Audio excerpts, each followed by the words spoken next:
I stood there in the doorway, my suitcase zipped, passport on the hall table, ready for the Rome trip I had planned for nearly a year. I blinked at the message on my phone, rereading it like maybe, just maybe, it would change the third time. But no, those same sterile words stare back, more cutting than any blade I'd ever handled in the Navy. Before we continue, please subscribe to the channel and let us know where you're listening in the comments. Clement thinks. Not Rhea. Clement. Her husband, the soft-handed management consultant, who couldn't wire a smoke detector without calling his guy. The one who started wearing linen shirts after one trip to Napa and now talked about energy like he was some kind of wellness guru. That man thought I was too much for their Italian getaway. Funny, I only bought the flights, booked the Airbnb in Trastevere, reserved the Vatican tour, even paid for the walking tour with that quirky guide who dresses like Julius Caesar for effect. But sure, let's keep this a family trip. And I guess I wasn't family anymore. I sat on the edge of my couch, phone dangling from my fingers. My travel clothes were already on, navy polo tucked into khakis, New Balance sneakers, the ones Rhea said were classic dad shoes last Christmas. My sun hat sat by the door.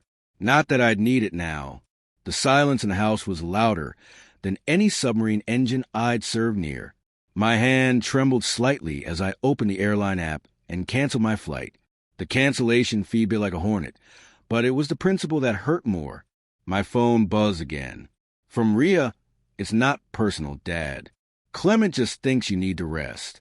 You've been through a lot. We'll FaceTime. Rest. I retired, not expired. I don't need rest. I needed Rome. I needed to sit at that tiny cafe near Campo de' Fiori, drink espresso from a ceramic cup, not a paper one.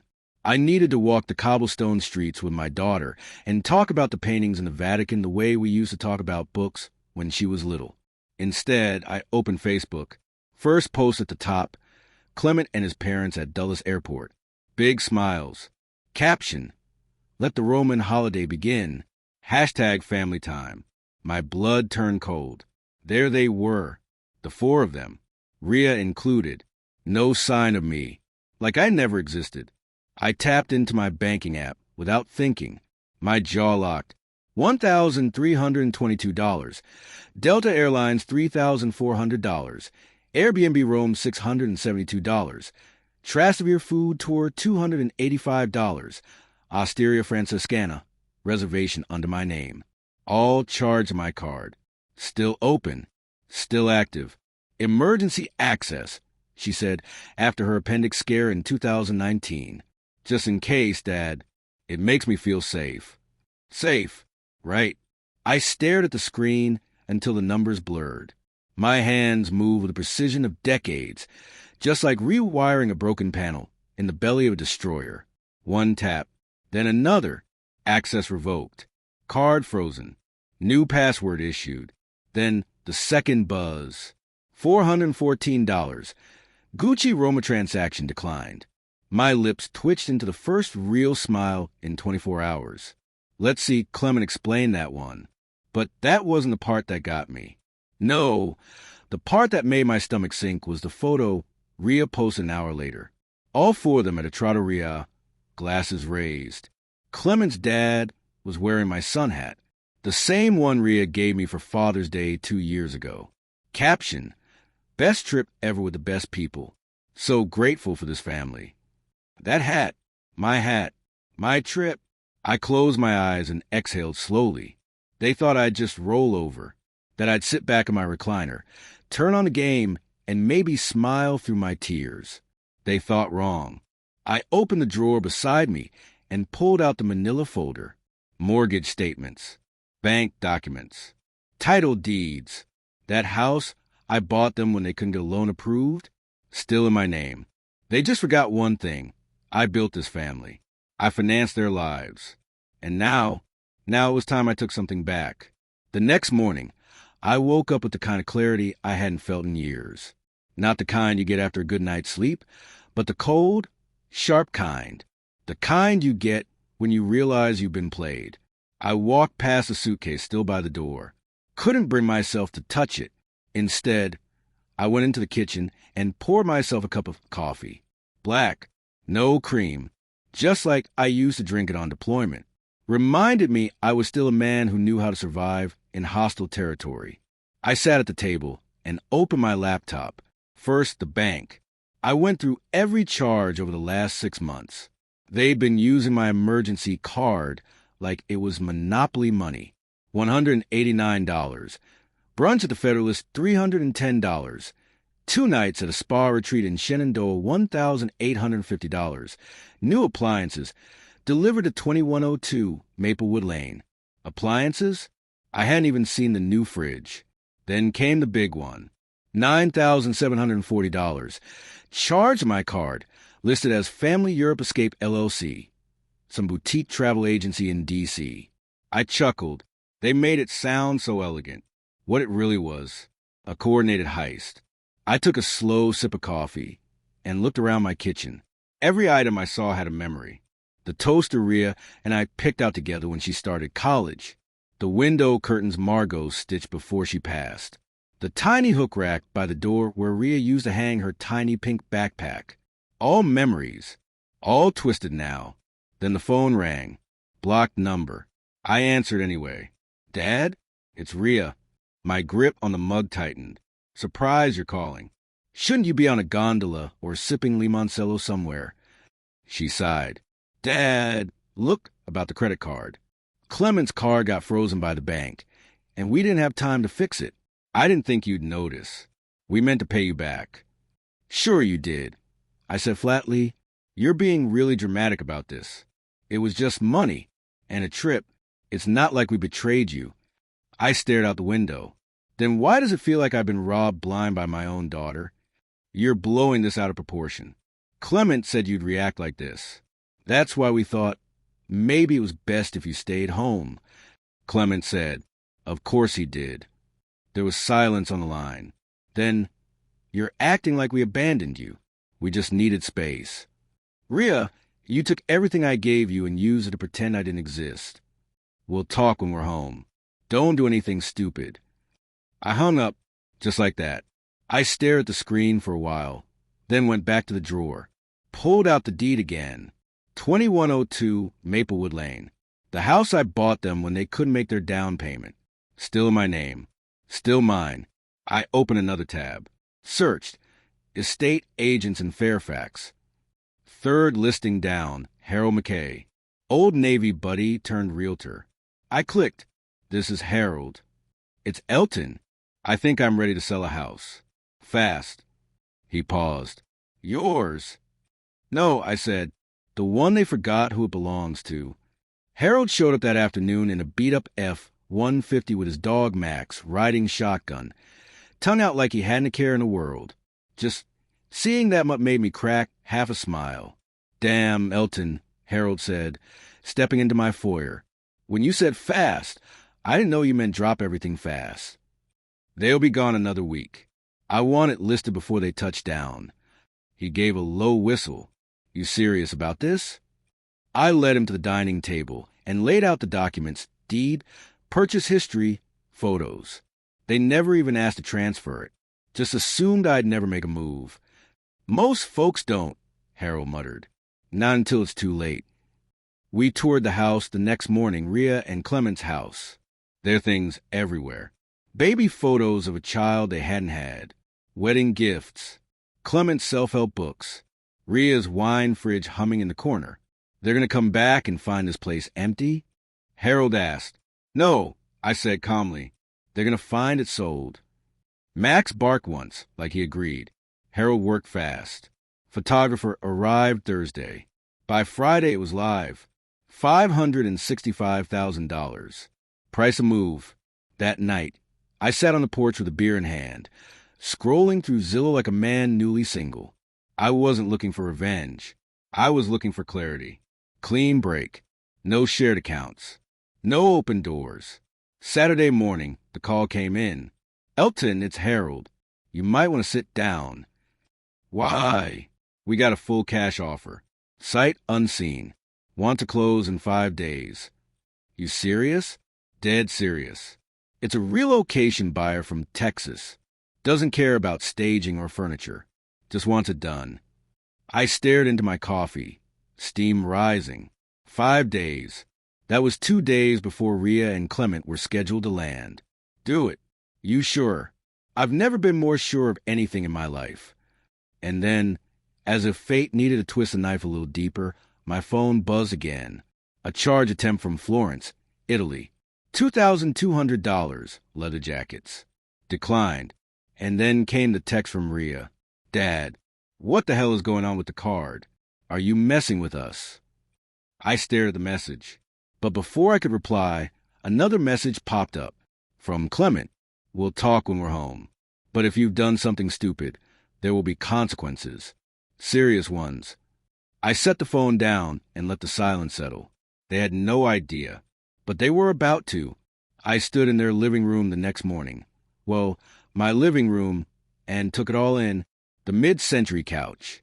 The Restoration hardware coffee table.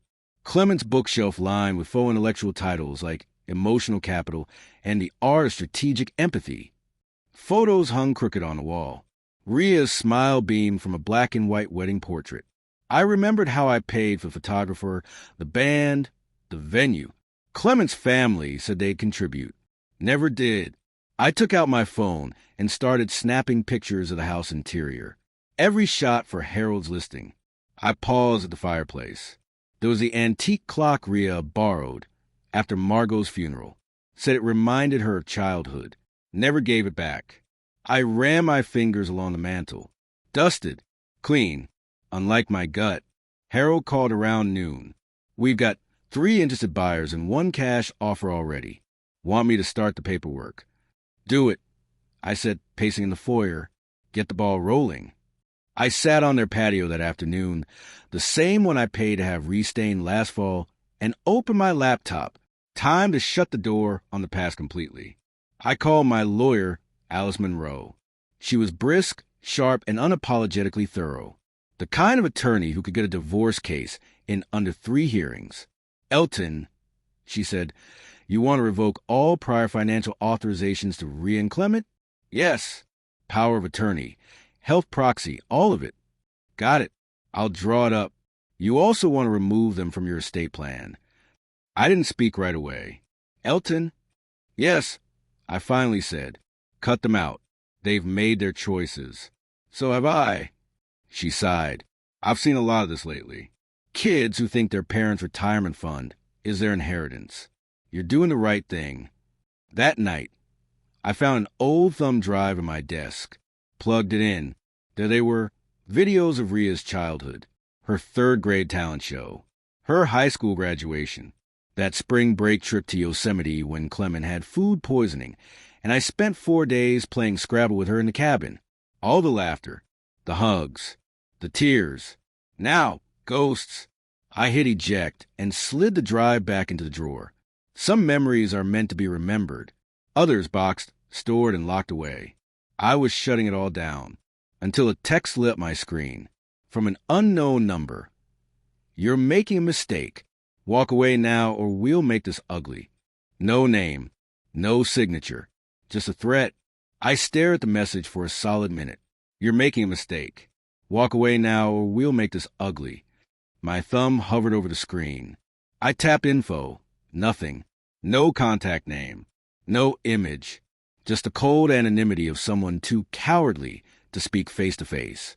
But I knew who it was. Or, at least, who it came from. Clement. I knew his style. Indirect, manipulative, hiding behind legal jargon and veiled threats. He liked power plays, especially when he thought he held all the cards. But he'd underestimated one thing. I had nothing left to lose. I took a deep breath and deleted the message. Then I turned off my phone. Let them stew. That evening, I met Harold at a diner off I-66. The kind of place where coffee refills are free and the waitress calls you Hon, whether you're 30 or 80. He slid a manila folder across the booth. Here's the final offer. Buyers wired the earnest money. Closing in 3 days. I signed without a blink. Done. Harold watched me for a moment, then leaned in. You sure you're okay? I mean, this is a big step.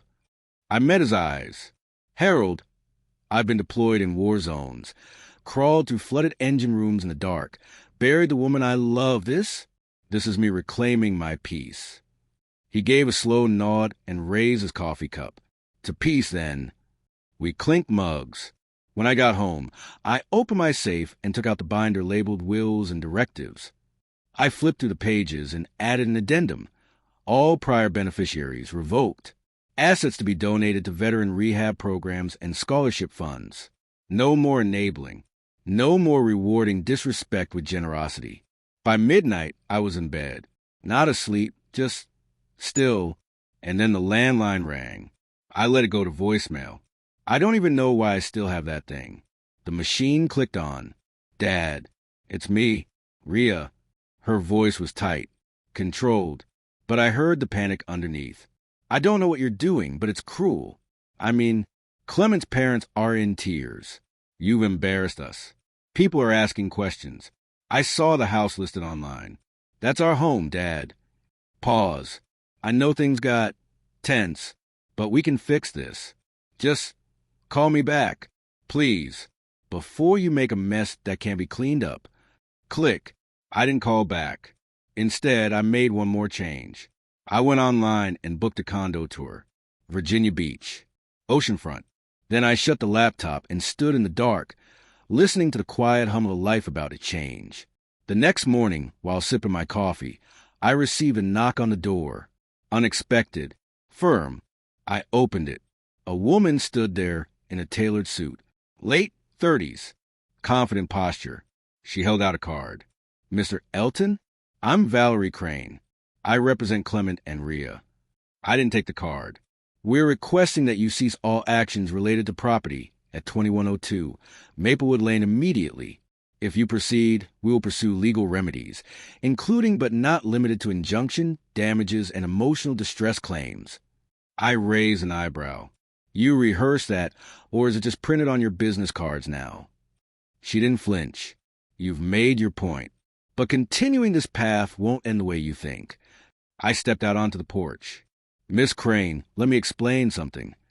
I looked her square in the eye. "I own that house. I paid for that house. And I gave them 7 years of living rent-free in it. This isn't vengeance. This is balance." Her face barely twitched. "I'll advise my clients." "You do that." She turned, but before walking away, she paused. "One more thing. My firm has received photos of you in the house, alone. Some might say trespassing." She smiled like a wolf. I watched her walk away. And suddenly, I knew exactly who had sent that anonymous text. Photos of me in my own damn house.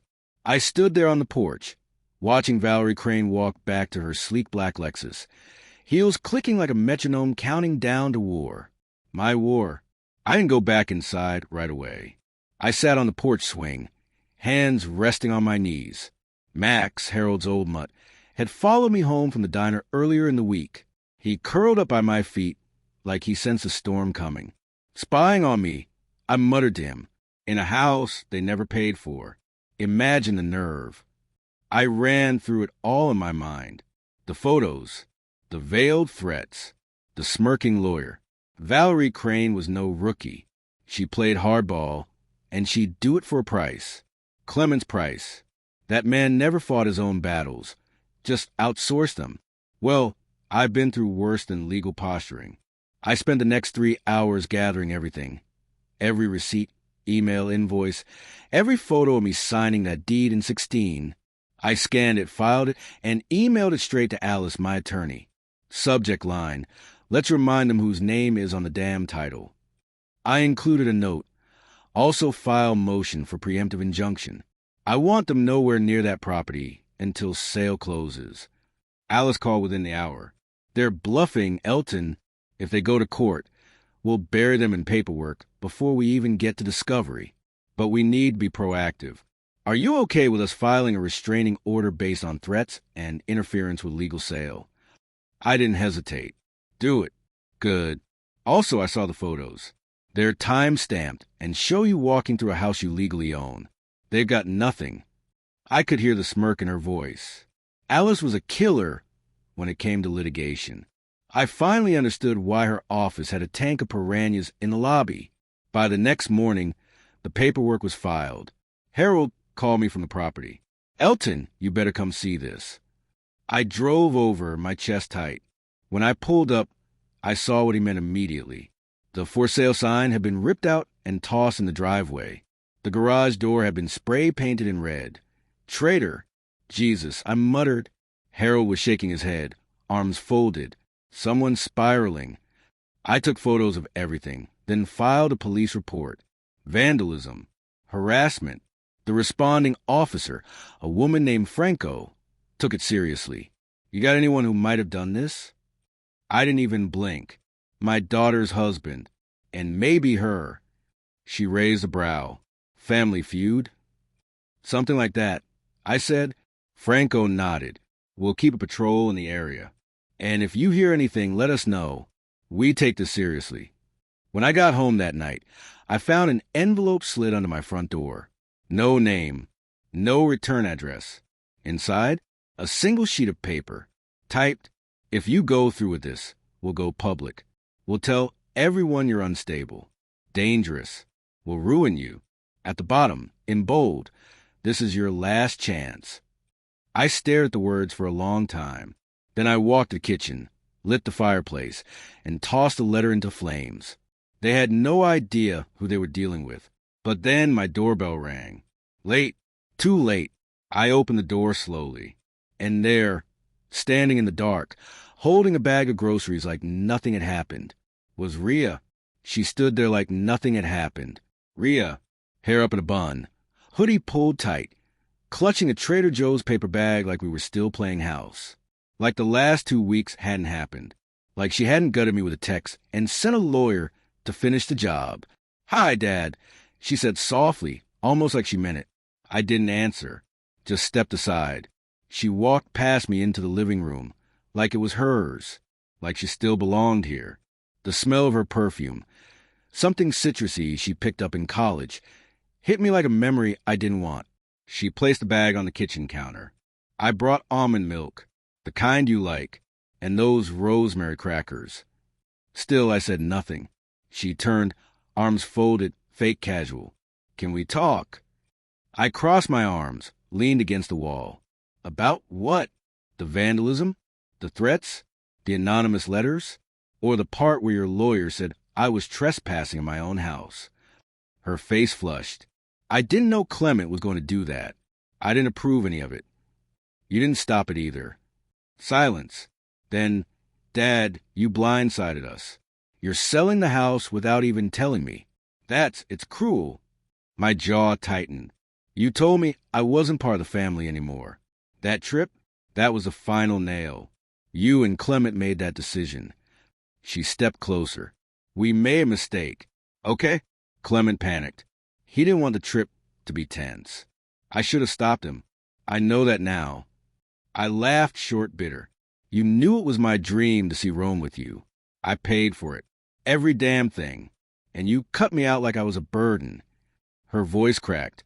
"You were never a burden. You're my dad." "No," I said. "I was your ATM. And when the money stopped being convenient, you decided to hit cancel." Tears welled in her eyes. But I didn't flinch. "You think this is about money?" she whispered. I stepped forward.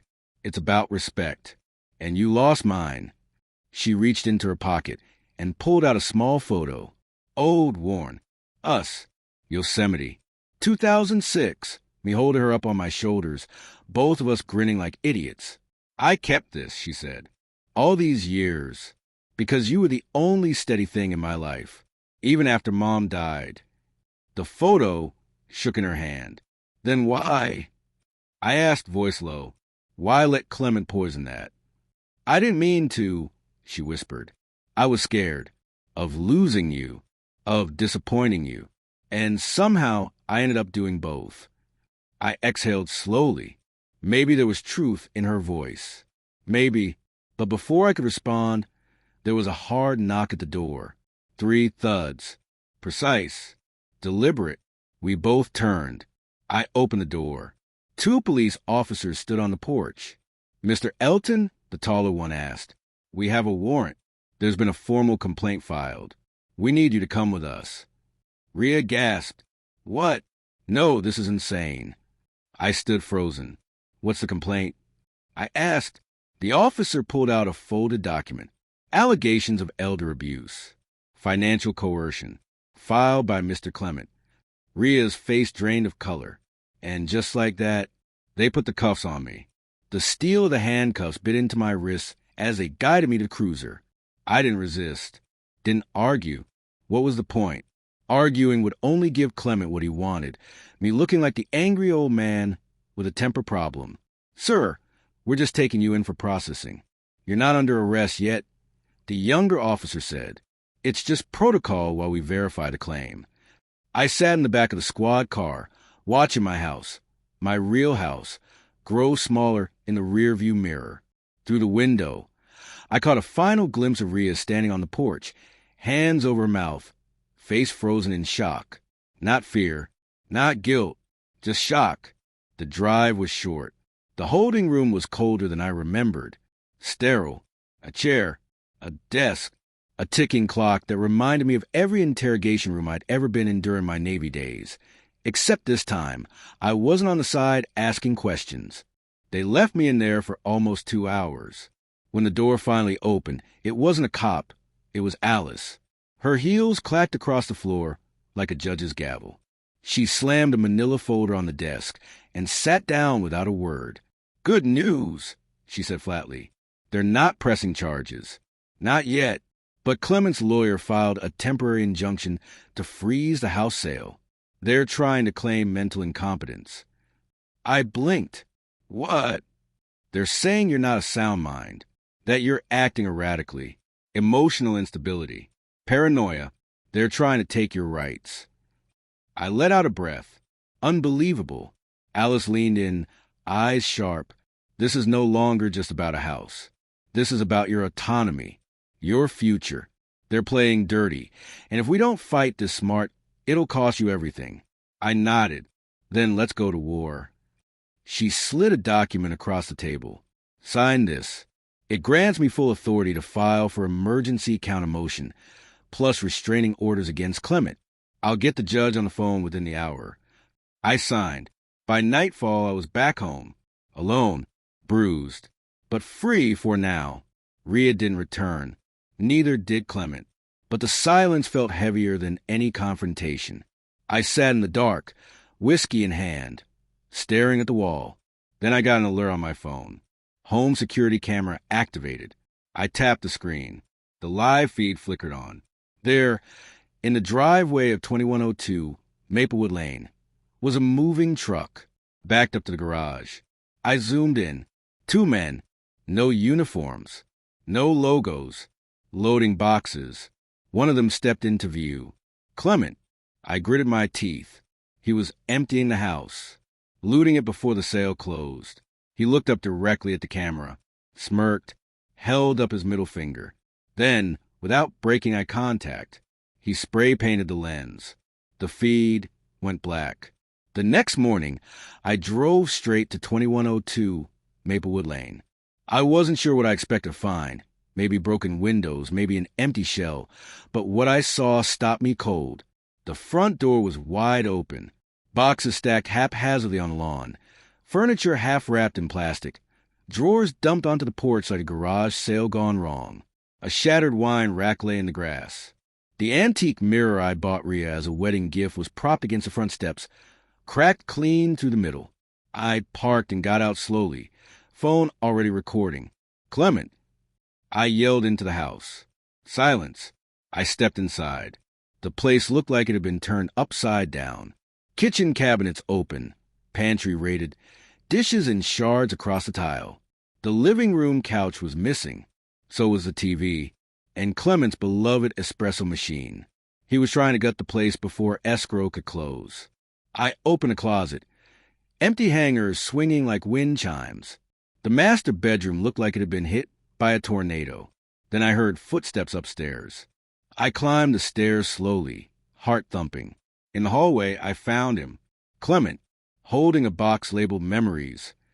I stood in the doorway, blocking his exit. Put it down. He turned slowly, face calm. Too calm. Elton, I didn't expect you so early. I saw the feed before you trashed the camera. He shrugged. Just getting our things.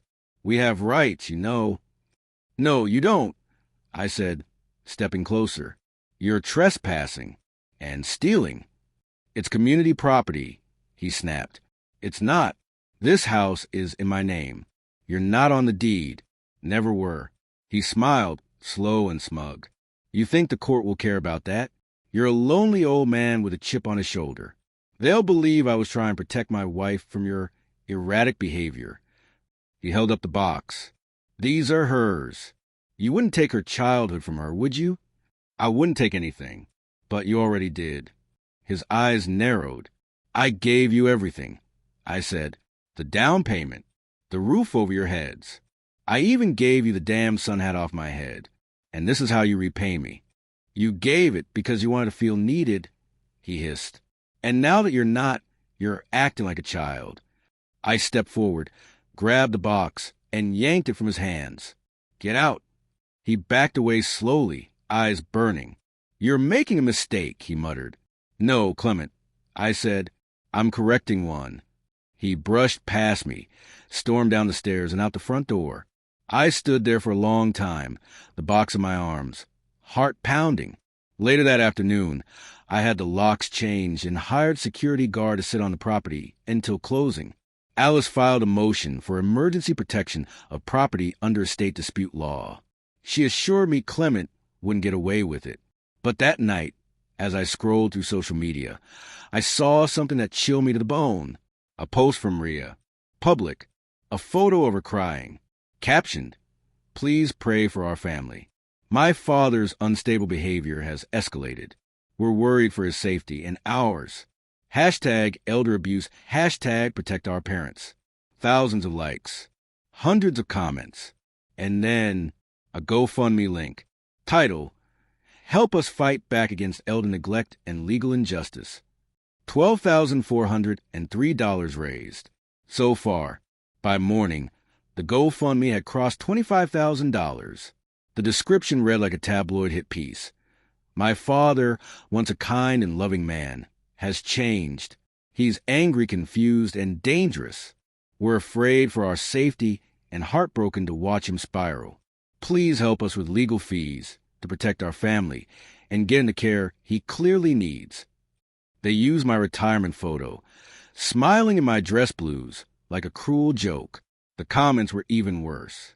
He sounds unstable. Prayers for your family. She's so brave speaking out. Elder abuse is real. Take care of your parents, even when they're sick and mean. My hand trembled as I scrolled. My reputation was being gutted in real time. And the worst part? I couldn't comment. Rhea had blocked me on every platform. I was watching the house I built, literally and figuratively, go up in flames.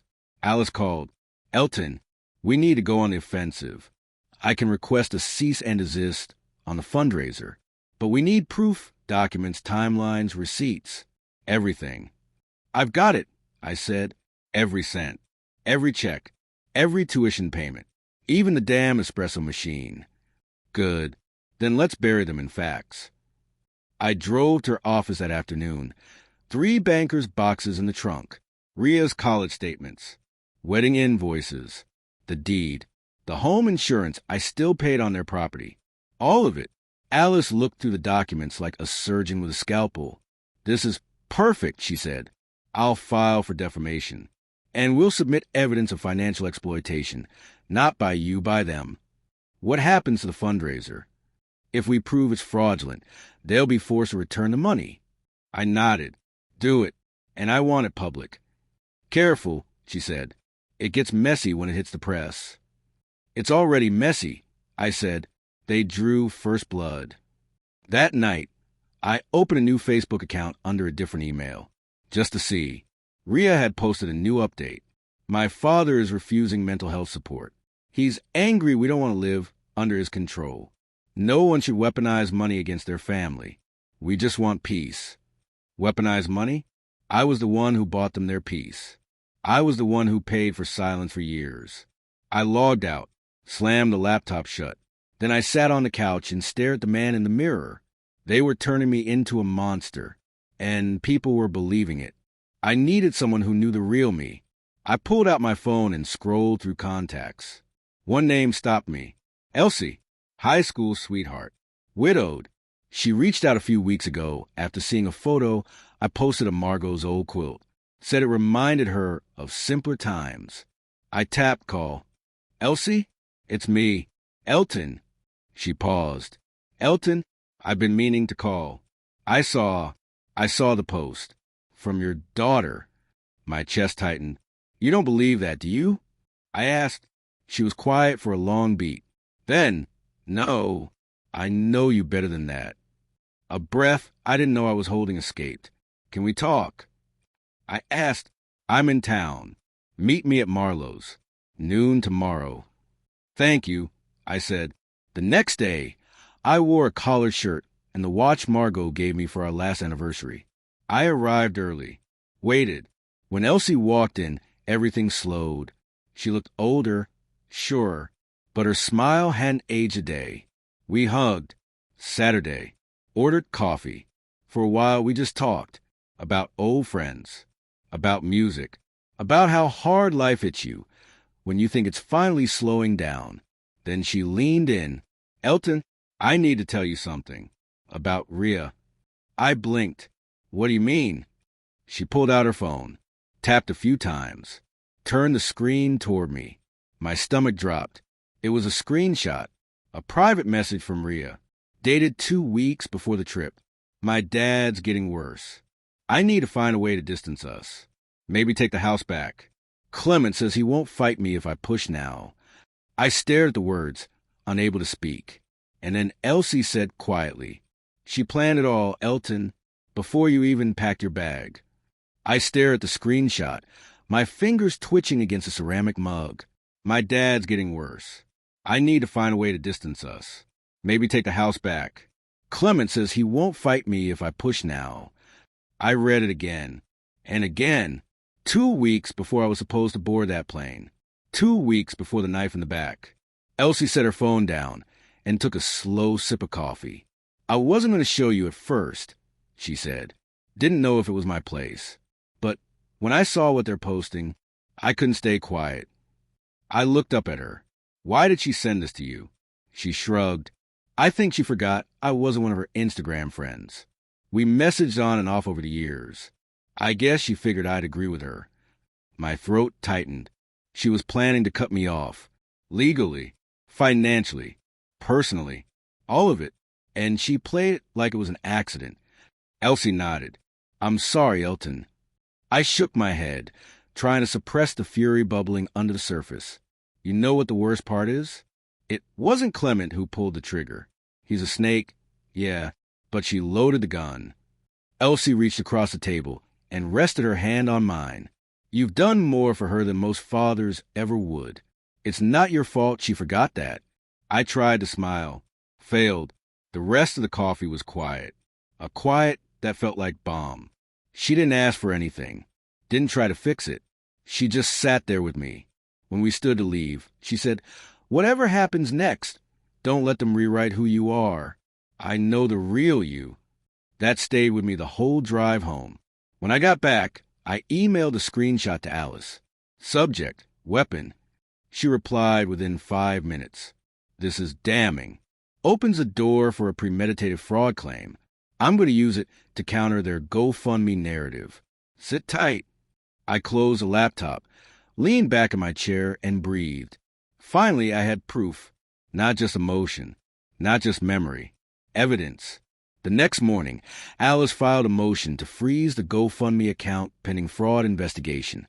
She also filed a petition to enter the message into the court record. By lunchtime, local news had picked up the story. Father accused of elder abuse turns tables with leaked messages from daughter. It wasn't national yet, but it was moving. That evening, I stepped out the mailbox. A letter, handwritten, no return address. I opened it right there on the sidewalk. You think this is over? You humiliated her. You embarrassed us. You're not the victim. Elton, you're the disease. and we're done pretending to care. No signature. But I recognized the handwriting. Clement. I folded the note and stuck in my back pocket. Let the courts read it. That night, I met Elsie again. This time at her place. Just tea. Just company. For the first time in weeks, I felt human again. When I got home, my landline was blinking. I pressed play. Mr. Elton, this is Officer Franco. There's been a break-in. You'll want to come down to the station. There's something you need to see. By the time I got to the station, Officer Franco was already waiting, arms crossed, jaw set. She didn't even say hello, just nodded toward a side room and said, "In here." The lights were dim. A monitor glowed in the center of the table. She hit play. The timestamp read 3:13 a.m. My house, 2102 Maplewood, sat silent in the dark. Then headlights flashed across the driveway. A vehicle pulled in slowly. No license plate visible. A man got out, hooded, gloved, walked straight to the garage with bolt cutters. Cameras at the front door were down, Franco said. But your neighbor's Ring cam caught this. I leaned in. The hooded man moved with confidence, like he'd been there before. Knew the layout. Franco fast-forwarded. For minutes later, he emerged with a box. Then another. Then, out of nowhere, he turned toward the streetlight, and the hood slipped. I stopped the video. Wait. Go back. She rewound 2 seconds. There he was, clear as day. Clement. My stomach twisted. He filed a restraining order against me. I said quietly, claimed I was dangerous, unstable. Franco nodded. Looks like projection. She paused the feed and pulled out a form. You want to press charges? I didn't even blink. Yes. That night, Alice filed a theft report along with a formal countermotion to Clement's original injunction. She added the footage, added the screenshot, added the letter. We weren't just defending anymore. We were fighting back. The next morning, it hit the news again, this time on national feeds. Retired Navy vet battles daughter and son-in-law over alleged scheme to seize family home. I turned off the TV. The doorbell rang. It was Harold. Thought you'd want to know, he said, pulling a folded document from his jacket. Buyer backed out. I blinked. What? They saw the coverage. Got nervous. Didn't want the drama. We'll have to relist. I sank into the porch chair. The air felt heavier. Damn it, I muttered. Harold sat beside me. Look, man, you're doing the right thing, but you gotta be ready for more punches. This isn't over. I know, I said. I looked across the street, where kids played in the fading light, innocent and unaware of the war happening in their neighborhood. That night, my phone buzzed with a new voicemail. From a blocked number. I hit play. Congratulations, Elton. You just made the biggest mistake of your life. You want a war? You've got it. Then silence. And in the background, just before the line cut, the sound of a lighter flicking. I didn't sleep that night. I sat by the window with my service pistol locked in the drawer beside me, the voicemail replaying in my mind on loop. Congratulations, Elton. You just made the biggest mistake of your life. You want a war?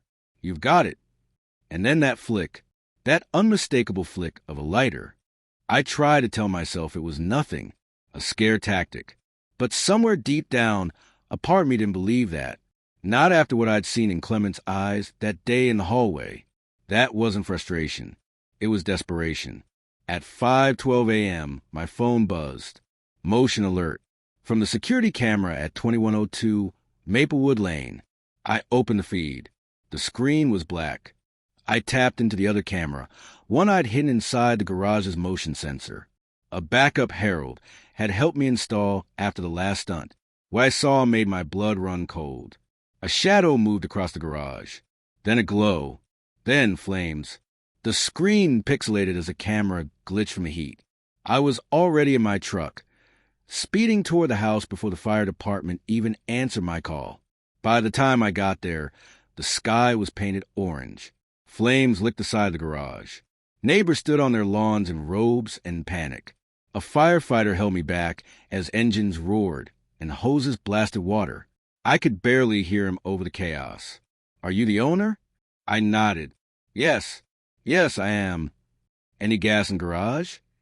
2 cans. For the lawn mower. He winced. That's likely what took it from smolder to blaze. It took them 40 minutes to get it under control. Half the garage was gone. The adjoining laundry room was scorched. Smoke damage spread through the upper floor. But the house was still standing. Barely. The fire chief approached. We're going to investigate. But off the record, he looked me square in the eye. This wasn't an accident. Later that morning, Officer Franco showed up again. She looked exhausted. Furious. We pulled the garage feed from your backup. It's not great quality, but we can enhance it, and we'll run comparisons. If it matches Clement's profile, it's enough to charge? I asked. She hesitated. We're getting close. But arson's tricky. Motive helps. That voicemail might tip the scale. I handed her my phone. You'll need a copy of the voicemail, too. She nodded. Already requested. We'll trace the number. But Elton, she looked genuinely concerned. You need to be careful. This is escalating. No kidding. The news picked it up by evening. The story was everywhere. Ongoing family legal dispute turns violent after suspected arson at veteran's home. And just like that, public sentiment shifted. The fundraiser paused. People began deleting their comments under Ria's posts. Some even posted apologies. A few news outlets requested interviews. I declined.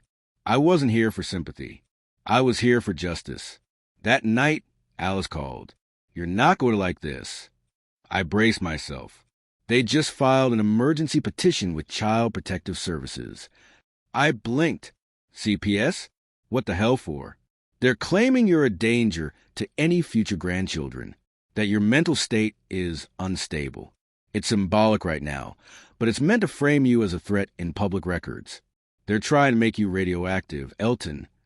I didn't say anything, because in that moment, I wasn't angry. I was focused. Tomorrow morning, I'd do the one thing I hadn't done yet.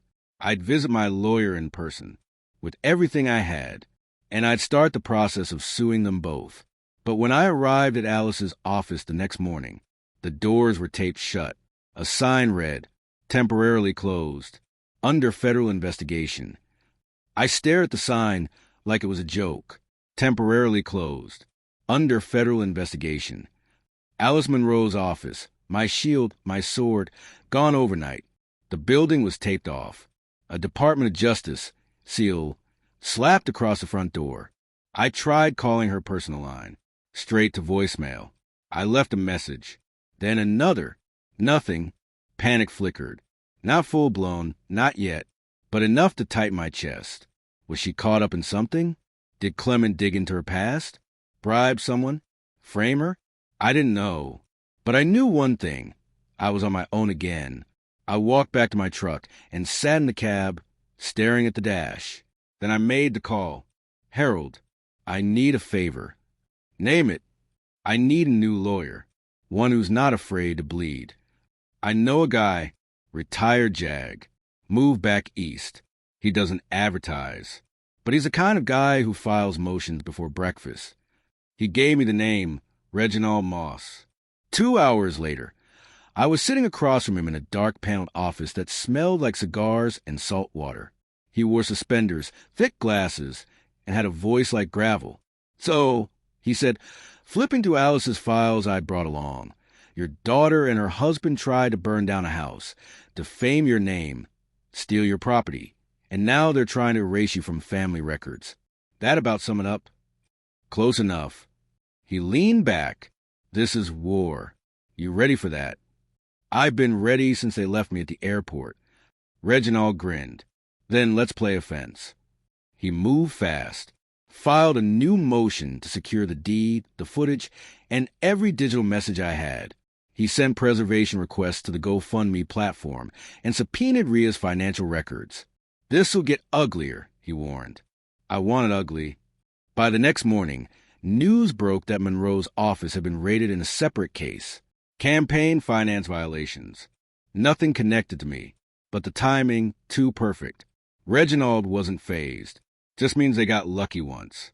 We'll keep moving. Then mid-afternoon, I got a message from Elsie. You should come over. I got something. I drove to her place. She looked rattled. What is it? I asked. She handed me an envelope. Inside were printouts, messages, screenshots, emails. Someone sent this to me anonymously, she said, from a burner email. The emails were between Clement and a name I didn't recognize, Marcus J. Whitfield. But the content was unmistakable. Once the fire's out, the narrative flips. No one cares about evidence, just headlines. If we can get Elton declared unstable, we can access the trust before probate. I already greased the wheels on Monroe's case. She'll be out of the way by Thursday. My throat dried. Monroe, the raid, the fire, the trust, Margot's trust. They weren't just trying to take the house. They were going after everything. I flipped to the last page. There, bold as brass, was a message from Rhea. Don't worry, he'll break. I know my father. He'll break before he ever lets this go public. I looked up at Elsie. Who the hell is Whitfield? I asked. She pointed a name and whispered. I looked him up. She turned her phone around. A photo. Marcus J. Whitfield, estate and elder law attorney. Special counsel. Works with Child Protective Services and Medicaid estate recovery. Clement's not working alone, she said. Then she held up one more photo. Whitfield, standing next to Clement. At Rhea and Clement's wedding. That name buzzed in my head like a faulty wire. I sat in Elsie's kitchen. The file spread across her table. My knuckles white around a coffee mug I hadn't touched in 10 minutes. Clement brought a ringer. I muttered, a legal strategist with government ties. That's how they move so fast. Elsie nodded, sliding a thumb drive across the table. Everything's on here. Whoever sent it wanted you to have it. I looked her in the eyes. You trust it? No, but I trust what I read. I left her place and drove straight to Reginald's office. He plugged the drive into his desktop, scrolled silently, then leaned back. Jesus, he whispered. This isn't a family feud. This is asset reallocation disguised as concern. What can we do? We issue subpoenas for Whitfield's records. If he's operating under the table with access to state systems or court contacts, it's a RICO angle. Conspiracy to defraud an estate. Do it, I said. Every inch. Reginald's eyes narrowed. Elton, you need to understand something. They don't stop at court filings. If this guy's pulling strings in the legal world, we're not just up against your daughter and her husband. We're up against a system that favors smooth-talking frauds and suits. I'm not afraid of suits, I said. I've stood my ground against worse. The next 2 days moved like a war room in full throttle. We filed federal motions, submitted the anonymous email cache into evidence, and requested interviews with local and national news outlets to control the narrative. Reginald even called in a favor from an old journalist buddy at The Atlantic. Then the phone rang. Reginald picked up. I watched his face harden. Understood, he said, then hung up. He turned to me. They're countersuing. Libel. Defamation. Claiming emotional distress. They want a jury trial. Let them have it. That night, I walked into my garage and opened a box I hadn't touched in years. Navy medals. Commendations. A shadow box Margot made before she passed. I pinned the Purple Heart to my chest. Looked in the mirror. I wasn't a broken old man. I was still a fighter. The next morning, a black SUV pulled up outside my house. 2 men in suits got out. One flashed a badge. Mr. Elton, I'm Special Agent Quinn. This is Agent Veda. We're with the Department of Justice. My gut clenched. Are you here about the arson? I asked. Quinn shook his head. We're here about the trust. There's been a sealed investigation involving Whitfield and multiple estate clients. Your case triggered connection. We need to talk. I nodded slowly. Let's go inside.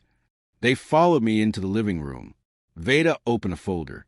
Mr. Elton, did you know your wife's trust was amended 6 months before her death? I stared. What? She turned the document toward me. It was Margot's signature, and a new name added to the executor line. Clement. I stared at the signature. My wife's name, in familiar pen strokes. Margot. I knew her handwriting.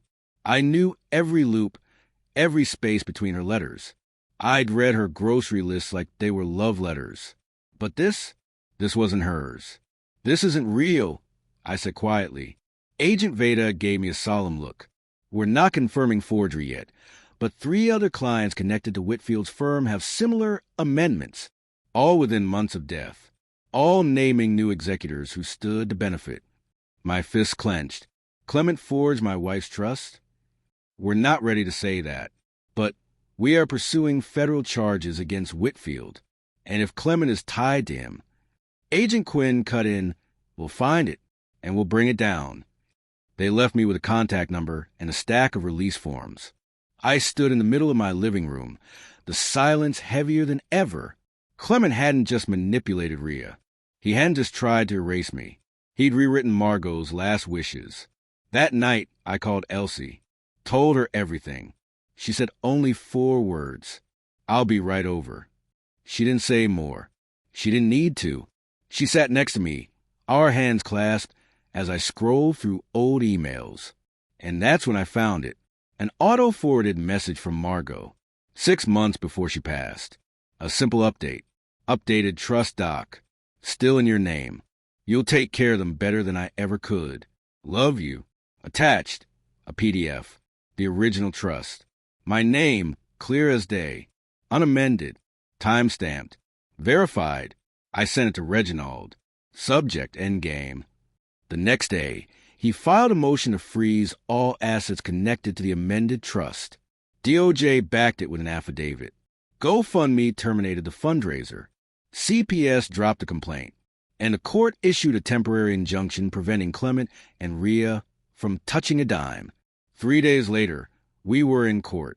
The courtroom was packed. Journalists, neighbors, former friends. Rhea sat 2 rows behind Clement, pale, tired, mascara streaks like battle scars. She didn't look at me. When the judge admitted Margot's original trust into evidence, Clement's lawyer audibly gasped. Reginald leaned in. He was going to fold. But Clement didn't fold. He snapped. He stood up, shouted across the courtroom. This old man is poisoning everything. He turned her against me. The judge banged the gavel. Sit down, or I'll hold you in contempt. That moment sealed it. The court ruled in my favor, declared the amended trust invalid, ordered a full investigation into Whitfield's firm, issued a permanent restraining order against Clement, froze Rhea's accounts pending civil proceedings. Outside the courthouse, reporters swarmed, microphones in my face. Mr. Elton, what would you say to your daughter now? I looked straight into the lens. I loved her. I still do. But love without respect is just sentiment. I gave her everything, and now I take back only what was mine. I walked past them, out into the sun. That night, Elsie and I sat on my porch, the fire pit glowing low. I'm proud of you, she said. I nodded. I didn't win. I survived. And I had. The next morning, I packed a bag. 1 suitcase. Just essentials. Elsie watched me from the doorway. You sure about this? I smiled. Margot and I never made it to Rome. But that doesn't mean I can't go. She stepped forward, kissed me gently. Come back when you're ready. Not a minute before. I walked to the truck, tossed the bag in the back. One last look at the house. Then I drove. Toward peace. Toward something like closure. Toward the man I used to be, before betrayal, before battle. And as the road opened up before me, I finally allowed myself to feel it. Not victory, not justice, but freedom. If you like this story, please like this video, subscribe to the channel, and share your impressions of this story in the comments. To listen to the next story, click on the box on the right.